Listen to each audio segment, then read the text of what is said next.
Hello, teleSUR English presents a new episode of China Now, a Wave Media's production that showcases the culture, technology and politics of the Asian giant.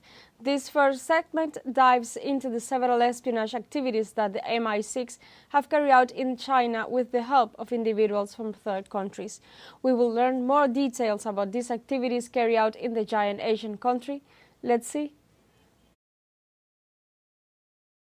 China Current is a weekly news talk show from China to the world.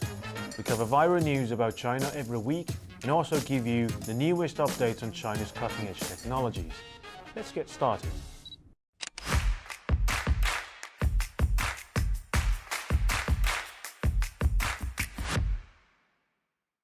Hi, welcome to China Currents. I'm Chris. On January 8th, China's Ministry of State Security has successfully dismantled a case involving the British Secret Intelligence Service, MI6, exposing their espionage activities in China through the use of individuals from a third country. A foreigner identified by surname Huang was in charge of an overseas consulting agency. The collaboration between MI6 and Huang began in 2015 when he was recruited and a cooperative intelligence relationship was established. Since then, MI6 directed Huang to enter China multiple times, guided him to collect intelligence under the disguise of public activities, and recruiting individuals for MI6. Through meticulous investigation, Chinese national security agencies uncovered evidence of Huang's involvement in espionage activities. In accordance with the law, they promptly took coercive measures against him. Security assessment revealed that Huang had transmitted 9 pieces of confidential national secrets, 5 pieces of secret-level national secrets, and 3 pieces of intelligence to British authorities. Next up, let's take a look at Chinese football. In an anti-corruption documentary aired on January 9th, shocking revelations have emerged regarding Li Tie, the former head coach of the national men's football team. Li admitted to paying bribes totaling 3 million yuan to secure his position as the national team coach. Additionally, he confessed that the 2 teams he coached are involved in match fixing on their way to promotion. Li disclosed that in the 2018 season, he lobbied Wuhan's FC to pay 2 million yuan in bribes to Chen Chuyuan, the former head of the Chinese Football Association, and 1 million yuan in bribes to Liu Yi, former CFA Secretary General, in exchange for his appointment as the national team's head coach. Li then signed a contract with Wuhan's FC for 6 million yuan, which served as the cover for the corrupt deal. As an exchange, he selected 4 players from the Wuhan club for the national team.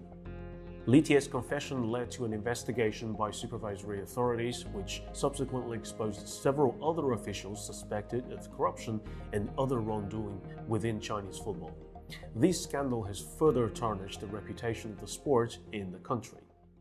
Next up, on January 9th, the Xichang Satellite Launch Center successfully launched the Einstein probe satellite into its designated orbit at 15:03 local time.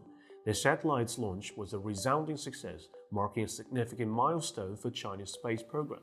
However, the incident took a comical turn when Taiwan's ruling Democratic Progressive Party authorities reacted in an alarmist manner. According to reports from Taiwan's United Daily News, the DPP's Defense Department issued 2 alerts in both Chinese and English, declaring a so-called island-wide warning. The alerts urged citizens to stay vigilant as a missile allegedly flew over the southern part of the island. However, the English version of that alert referred to the satellite launch as an air raid alert and even referred to the satellite as a missile, causing unnecessary panic among the public. With the election coming up, the incident has sparked debates about DPP's handling of defense-related matters and its potential political motivations. Critics argue that the false missile alert was an attempt to manipulate public sentiment and create a sense of crisis. In response to the uproar, Taiwan's Defense Department issued a statement acknowledging their mistake and apologizing to the public for confusion caused by the inaccurate translation. They admitted that the alert should have referred to the launch as a satellite, not a missile. Next up, on January 8th, China's Foreign Ministry expressed serious concerns over the US-Japan-South Korea trilateral Indo-Pacific dialogue took place last week in Washington. The dialogue's joint statement said that the 3 countries expressed concern about China's dangerous and escalatory behavior in the Taiwan Strait and South China Sea, and would continue their trilateral maritime security and law enforcement cooperation in the regions. During the press conference, China's Foreign Ministry spokeswoman Mao Ning refuted the accusations against China, condemning the dialogue as an attempt to cobble together exclusionary groupings in the name of cooperation and to interfere with China's internal affairs. Spokeswoman Mao pointed out that a certain non-regional country has sought to flex muscles and incite confrontation in the South China Sea, referring to the US-Philippines naval exercises held last week in the area. In response to the heightened tensions, Chinese Navy conducted naval and air patrols in the contested waters, reiterating its sovereignty over the contested Renai Reef unlawfully claimed by the Philippines. Next up on technology, China's domestically developed third-generation superconducting quantum computer named Origin Wukong was officially put into operation this Saturday at Origin Quantum Computing Technology Corporation. The quantum computer is equipped with 72 self-developed superconducting quantum chips called Wukong cores, making it the most advanced programmable and deliverable superconducting quantum computer in China. According to Dr. Kong Wei Cheng, Deputy Director of the Anhui Quantum Computing Engineering Research Center, Origin Wukong is paired with the third-generation quantum computing measurement and control system, Origin Tianji. It has achieved the first batch of fully automated testing of quantum chips in China, significantly improving the overall operational efficiency of quantum computers. Wukong's name was inspired by Sun Wukong, a fictional figure with the ability to transform into 72 different forms, symbolizing the computer's powerful and versatile capabilities. This marks a significant milestone in China's quantum computing capabilities, demonstrating advancements in chip technology, automation, and quantum system integration. Next up on diplomacy, during the first state visit of newly elected President Mohamed Muizzu to Beijing on January 10th, China and the Maldives elevated their relationship to a higher level. Chinese President Xi Jinping, addressing a gathering at the Great Hall of the People, referred to Muizzu as an old friend and announced the upgrade of the bilateral ties to a comprehensive strategic cooperative partnership. China currently maintains a comprehensive strategic cooperative partnership with 35 other countries, including Iran, Indonesia, Greece, Saudi Arabia, and Brazil, which is 3 levels higher than the China-India relationship. According to a report from the American Enterprise Institute think tank, Chinese companies have invested an additional $1.37 billion in the Maldives since the country's decision to join the Belt and Road Initiative in 2014. President Xi stated, China and the Maldives' relations are presented with a historic opportunity to build upon the past and advance into the future. Next up, let's look at CPC's latest effort in anti-corruption. On January 8th, the General Secretary of CPC, Xi Jinping, addressed at the annual conference of the Central Commission for Discipline Inspection, the party's top supervisory authority. In a speech, Xi emphasized that the decade-long efforts of the anti-corruption struggle have achieved an overwhelming victory. However, Xi pointed out the situation remains severe and complex, and tough battles against corruption require sustained efforts. As the largest Marxist ruling party in the world, the CPC needs to promote self-revolution to ensure that the party will never change its nature, its conviction, or its character.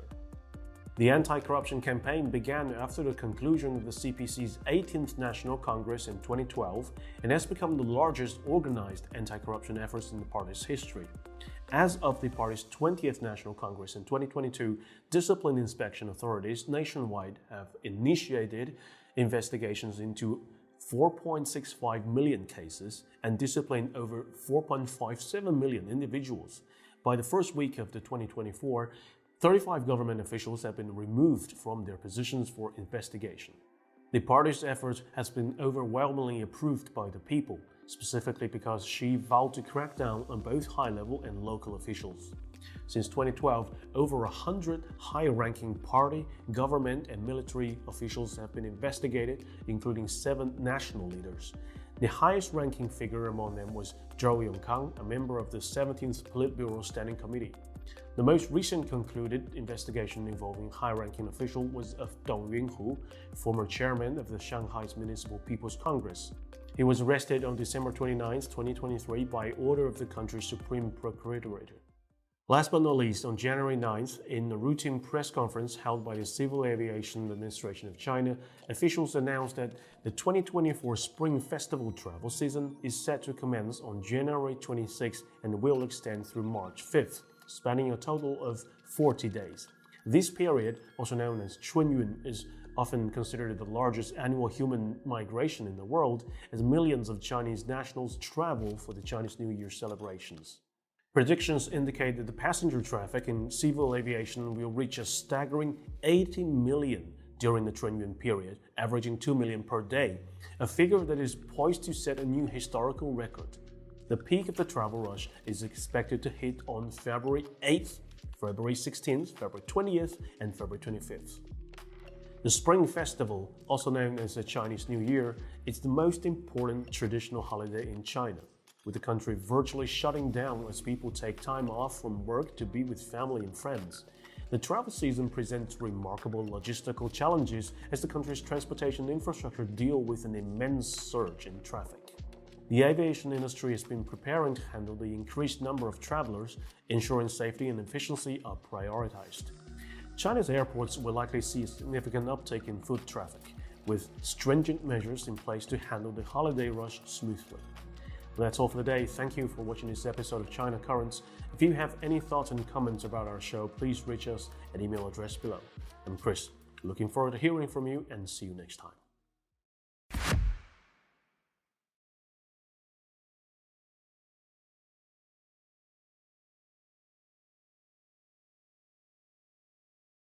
We will go for a short break now, but we'll be right back. Stay with us.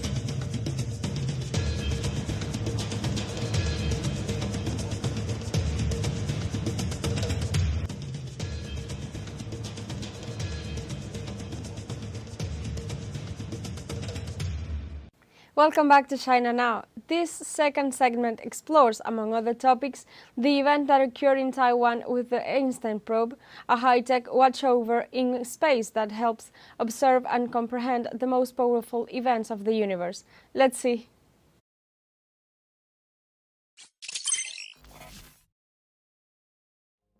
On January the 9th, just days before the election, an unexpected incident occurred in Taiwan, where an alert was issued regarding a missile flying over the island and urged citizens to stay vigilant of an air raid.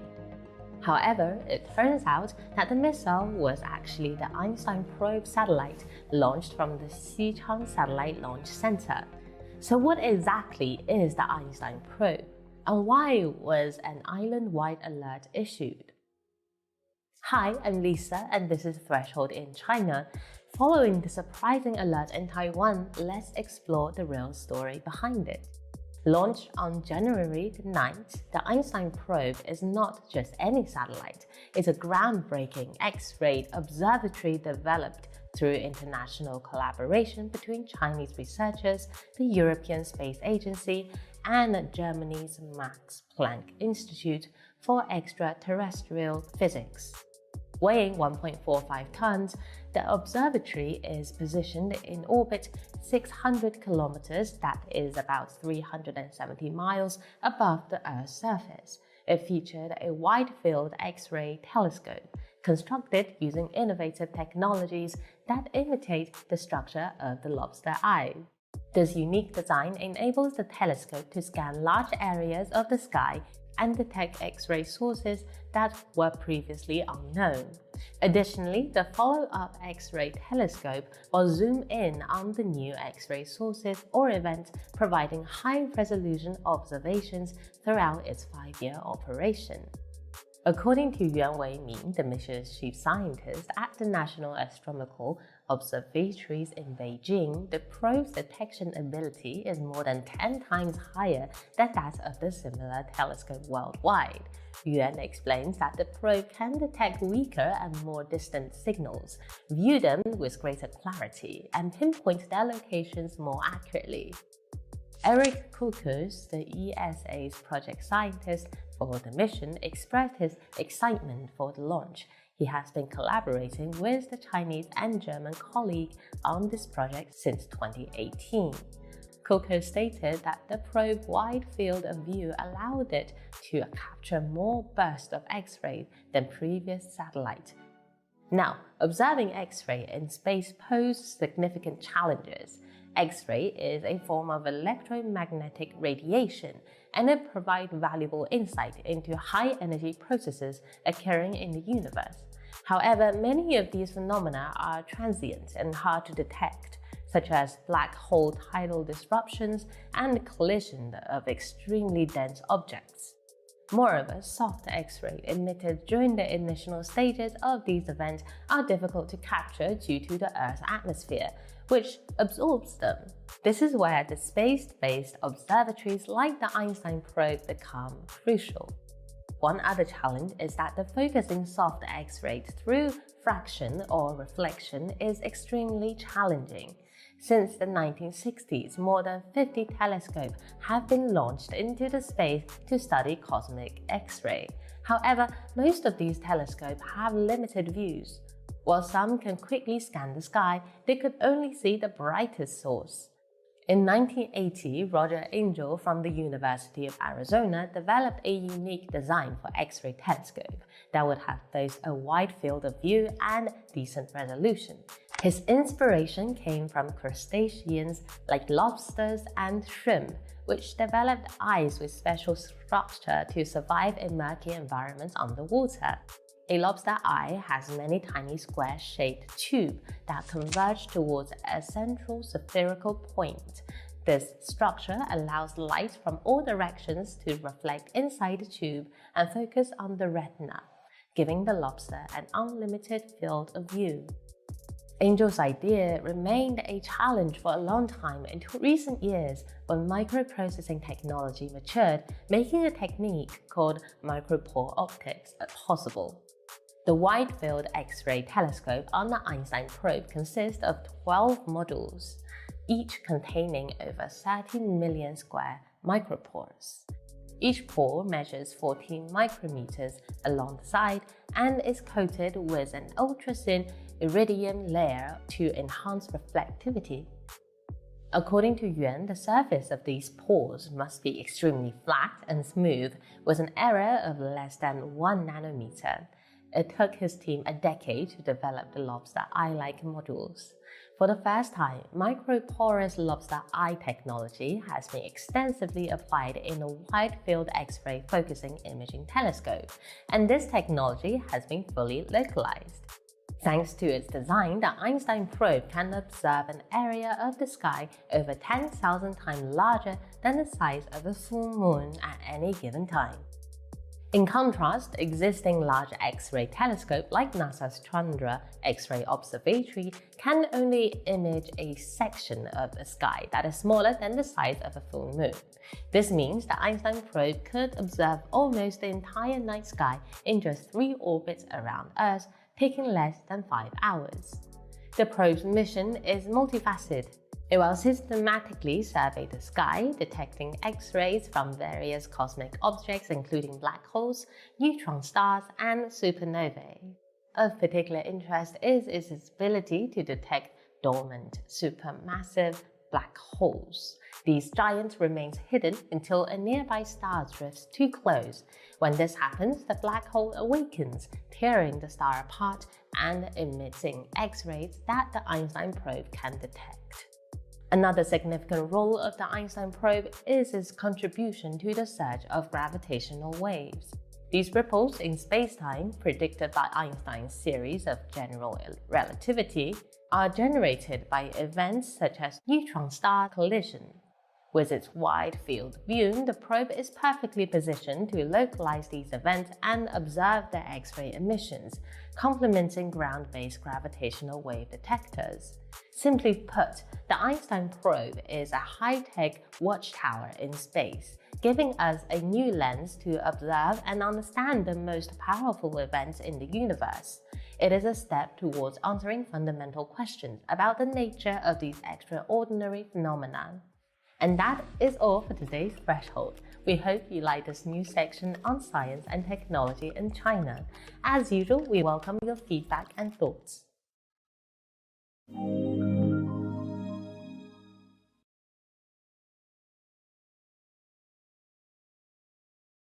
The word is hubris. Hubris is a Greek word, and it was actually rose to the center in ancient Athens at the time when there was a very big sort of revolutionary process going on.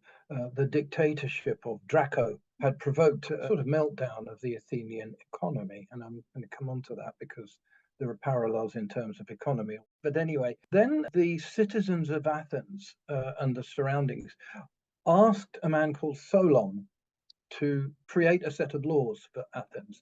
So Solon actually abolished debt enslavement, which was a phenomenal step and is still very relevant today. Then he introduced a series of measures to correct the balance in terms of the power of the aristocracy that was being abused and misused.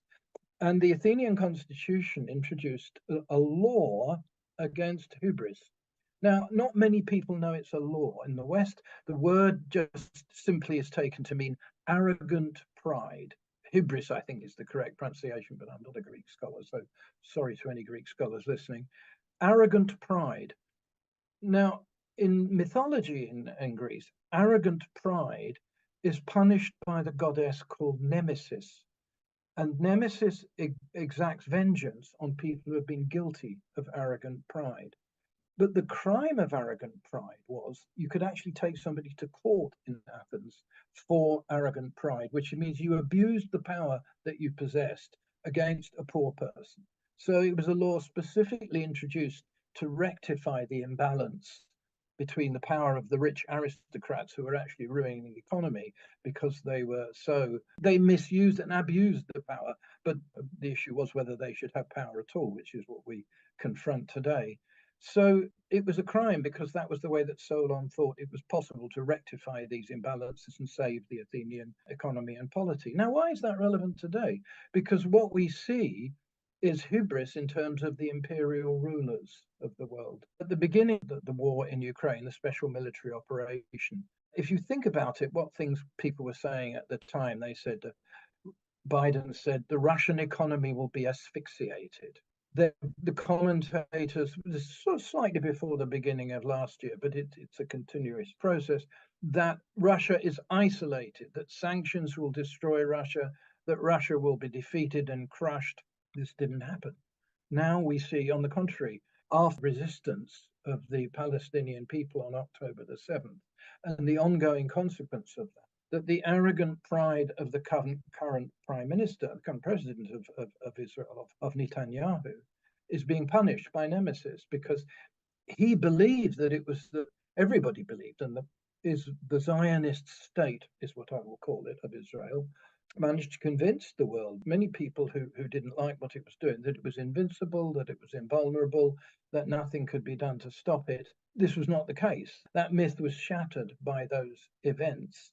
So that events, both in Ukraine and in the world economy, and in Ukraine, the world economy, in Palestine, in Israel, have been shattered, that the illusions that people had, that they were all powerful, mighty, that they would carry all before them, they were invulnerable, Iron Dome would protect you against any possible attack, is shattered. So the arrogant pride has been punished. But I'll finish on this point. The punishment has actually been inflicted in Greek mythology. Punishments are often inflicted by either heroic figures or mythical figures, such as Nemesis, which is incarnated in the person of a goddess. The goddess, in this case, is the economy, that the hubristic belief that their economies are superior to all other economies in the world, and therefore they have the right to impose that economic system on the world, that they have the ability to impose that economic system on the world, that they can force the rest of the world to trade with them under circumstances of their choosing, even though this impoverishes the vast majority of people in the world. That is being punished because their own economies are declining and continue to decline. And this is something that's often forgotten because it's portrayed by the people of the West as if the problems in their economy is something that is being done to them, that it's the Putin price hike that caused inflation, that it's, I don't know, the sort of now the latest culprit are the Houthis. So a tiny, very poor, very battered, but very brave and courageous people in the corner of the Arabian Peninsula are now responsible for the collapse of world shipping and the world economy. Well, they've certainly done some damage to those parts which were dependent on the oil trade, but they're not the ones responsible for the economic crisis. This is something these countries have done to themselves. And that, to me, is why the word hubris, not merely because of the visible form, which is these political and military setbacks, but the fact that the economies of the countries who rest their claim to their pride on what they consider to be the superiority of their economic systems have got the shock of finding that, first of all, those economic systems are not anymore accepted by the rest of the world, which is why we have the formation and strengthening of the BRICS and alternative trading alliances. But second, these economies are not recovering. They're not forging ahead. There's a lot of very almost falsified, but I would say sort of wishful thinking economic data, which is pumped out by their agencies. But they're not working. These economies are not working. And that's why many countries are opting to look for economic alternatives, above all, alternative economic alliances. And that, to me, is one of the most, well, economic and political, but one of the most significant and central outcomes of this year.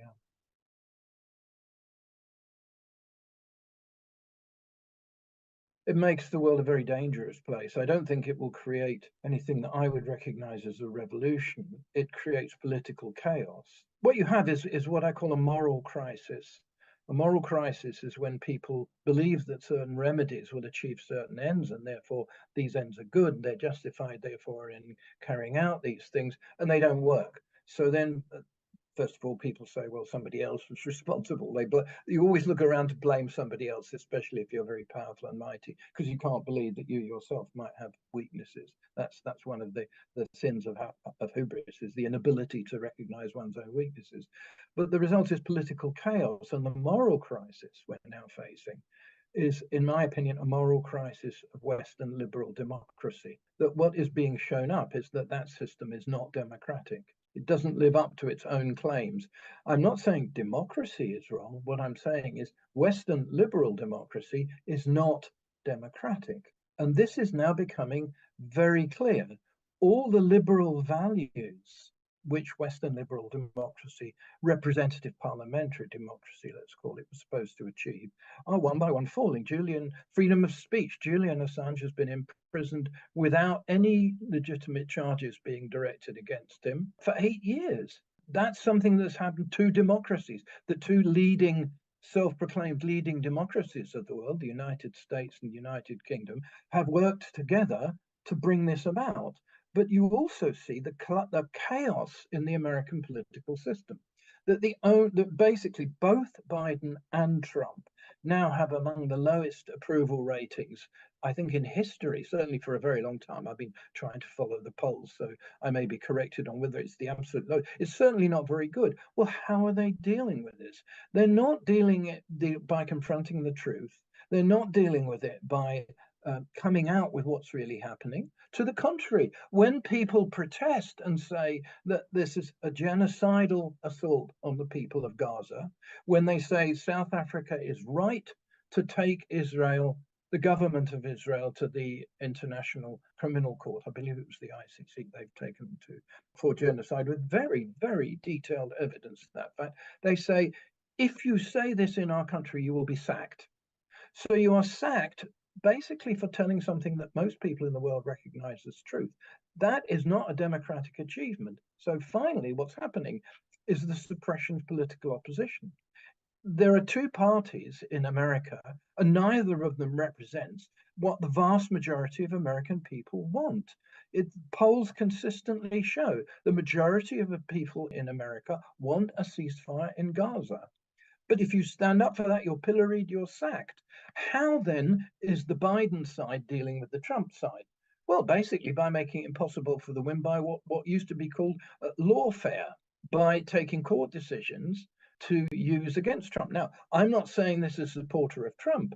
What I'm saying is the methods that are being adopted to conduct the political battle are not the methods of democracy. They are the methods of legal suppression, of basically making it impossible for a proper open debate about the issues at stake to take place. So I don't, and I could go on because the same thing is happening in all countries. Macron, I mean, this extraordinary episode in England where Pruella Braverman, the Home Secretary, was basically head of the security services, tried to ban a demonstration of 1 million people. Fortunately, she was prevented from doing so.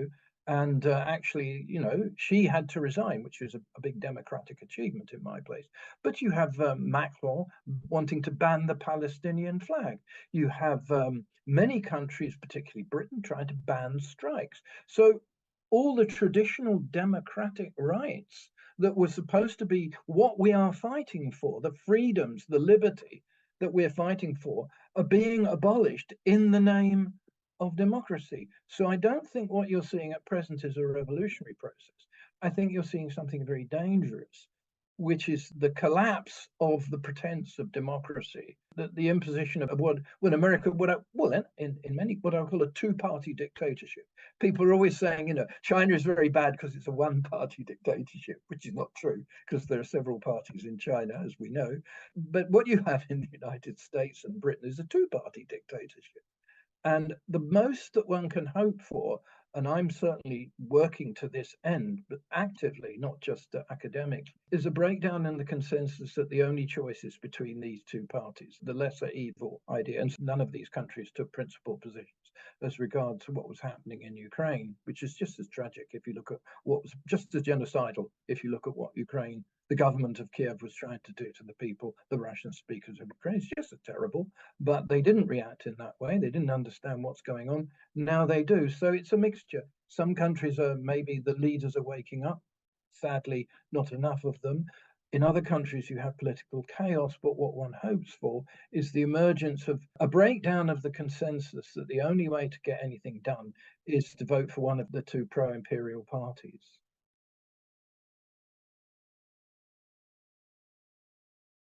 As an economist, one of the first lessons I learned is this: never predict anything, especially the future, because things always surprise you. You cannot tell. What one can do is one can look at trends. Every time in the past history of Britain, when I've attempted to guess what's going to happen, it's happened in a different way.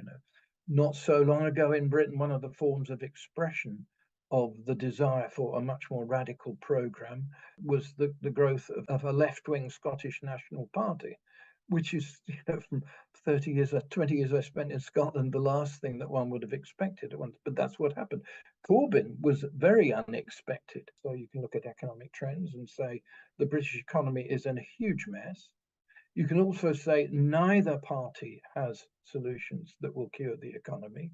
One can say that the solution that was put forward by Jeremy Corbyn when he was leader of the Labour Party has the support of 30 or 40% of the population of Britain. And when you get to such a large percentage of the population that are opposed to what the political leaders say, it's like boiling a kettle when you're trying to keep the lid on. It's a pressure cooker.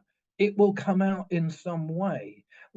So I think the best thing I can say about the election is expect the unexpected. Look for the unexpected. Don't imagine that things will happen in the way that one traditionally thinks they're going to happen.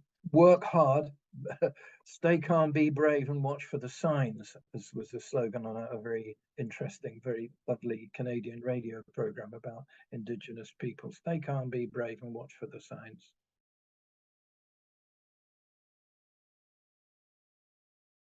Without a shadow of doubt, October the 7th. That dwarfs absolutely everything. This has brought to the fore the political incapacity of the West, because it not only inspired millions, tens of millions of people the world over, it broke through the veil of deception that prevails in the West, so that young people came out on the streets and continue to come out on the streets inspired by that. And so we're not putting up with it. We're not putting up with what Israel is doing in response. You're not entitled to kill children, women, and civilians simply because you've been attacked. I think the other thing to say about that's very important is this moral crisis of democracy that I've talked about. One of the phenomena that's happening as a result of the moral crisis of democracy is people are abandoning law. It's a crime. What Israel is doing and has done as occupier of a country containing an indigenous population that was there and shares that land with them historically is a crime. It's an international crime.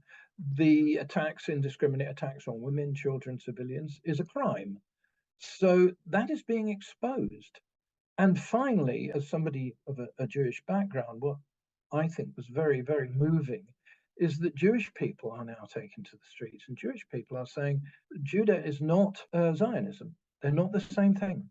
So that there are veils of deception which have prevailed for such a long time that resistance has produced. So it's not merely a military, it's actually above all a political, a social, and an inspiring human event. And I think nothing could be put on a parallel with that. So I'm going to say that is the event of last year.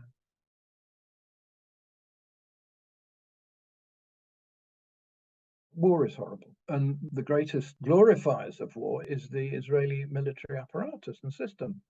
They have stood up in front of the world since the Six-Day War, since before, and said, our principal claim to land is our capacity to mobilize force. They've used force without restraint. The foundation of Israel involved groups that were at the time described as terrorists, such as the Stone Gang.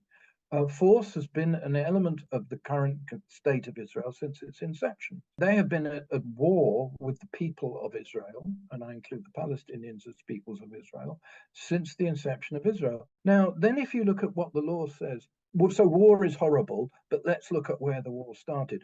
A further point that should be made is it's not just the Zionist state, it's the US and Canadians and Britain and the guarantors of the Palestinian settlements that have failed to live up to their international legal obligations. There are now 600,000 illegal settlers in the West Bank. They use force, they shoot people. The videos I've seen, they're now shooting on Palestinian settlers, Palestinians of the area who've lived there for thousands of years. Now, the law says that the people of an occupied country have the right to resist. It's not a terrorist attack. I don't agree that the correct description of what Hamas and its supporters, because there are several factions in this, have done, is not war, it's resistance, and resistance is justified. Now, resistance takes forms that we don't find acceptable, but their response to something much less acceptable, they're the product of that. They're the product of desperation. What else is left of them? Every democratic means, every parliamentary means has been undertaken. They concluded the Oslo Accords, and they were not respected. So when all peaceful, all non-harmful processes have been exhausted, nothing is left if you're confronting force but force. So it's very sad, but the solution is to stop using war as a means of imposing power, which is what the West and the Zionist government of Israel, one half of it, because there's an opposition in Israel, a very heroic Jewish resistance, which is opposition, which you now begin to see on the streets of Tel Aviv in mixed forms. But you begin to see that existed for a long time. That's the solution, not to go around saying you don't have the right to resist. Yes, you do have the right to resist. I think that violence is an absolute last resort, and that even when violence is undertaken, it's very important to minimize the damage to the innocent. And I think there's growing evidence, a lot of the harm that was originally attributed to Hamas was in fact not committed by Hamas, that Israel was also responsible for the deaths of many Israelis because of the indiscriminate methods they used. So the truth will come out in due course. We will actually begin this persistent machine of essentially lying about who is responsible for what, which is, what's called the disinformation, or what do they call it, mixed warfare. Misinformation is part of the way that the Western powers go to war now. So we will find out in due course the truth of how much damage the resistance actually caused. One regrets every such damage to people who are not direct parties to the conflict.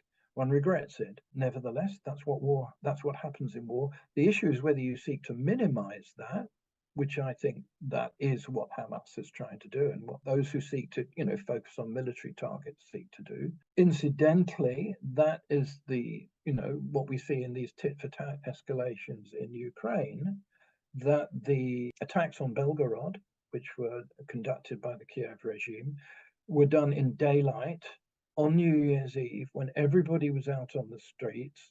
They had no military function whatsoever. Their function was simply to kill as many people as possible and terrorize. That was a terrorist act. I think Russia, quite correct to characterize that as a criminal terrorist act, to ask the United Nations Security Council to condemn it. If you look at what the Russians are doing, on the whole, I'm not, giving a white sheet, but at least what they claim they're doing, and the evidence suggests that that's largely what they're doing, is to highlight military targets and try and minimize civilian damage. And Putin, in his latest speech, said we have the capacity to carpet bomb Kiev, which everybody has taken as a threat. But he said we're not going to do that because that's not what we do.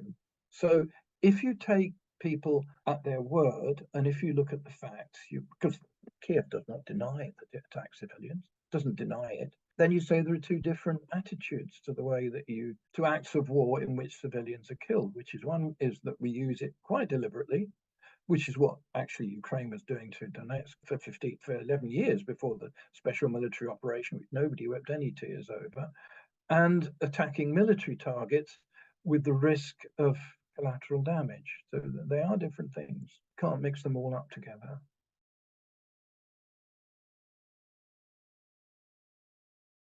I'm never happy with commemorating individuals. That if I were to say the most memorable, it would be the people of Palestine as a whole, and one would not single out one person above any other. Memorable is a difficult word. It's who comes to memory. And there are certainly two figures that I think have figured very centrally, which are Xi Jinping and Vladimir Putin. But strangely enough, the figure that probably should be remembered more than is being done is Maduro of Venezuela. Because Maduro and his government were targeted, have been the longest targets, except for Cuba, I think, and Iran possibly, of Western sanctions. And they've come out on top. They've rescued the Venezuelan economy. They have restored some form of political balance. They've achieved the liberation, the complete illegal capture of Alex Saab. It is now the terrorist opposition, people like Guaido, pictured on television throwing Molotov cocktails, which is supposed to be wonderful. Nobody said Guaido was a terrorist. He organized soldiers to kill people. He threw Molotov cocktails at people.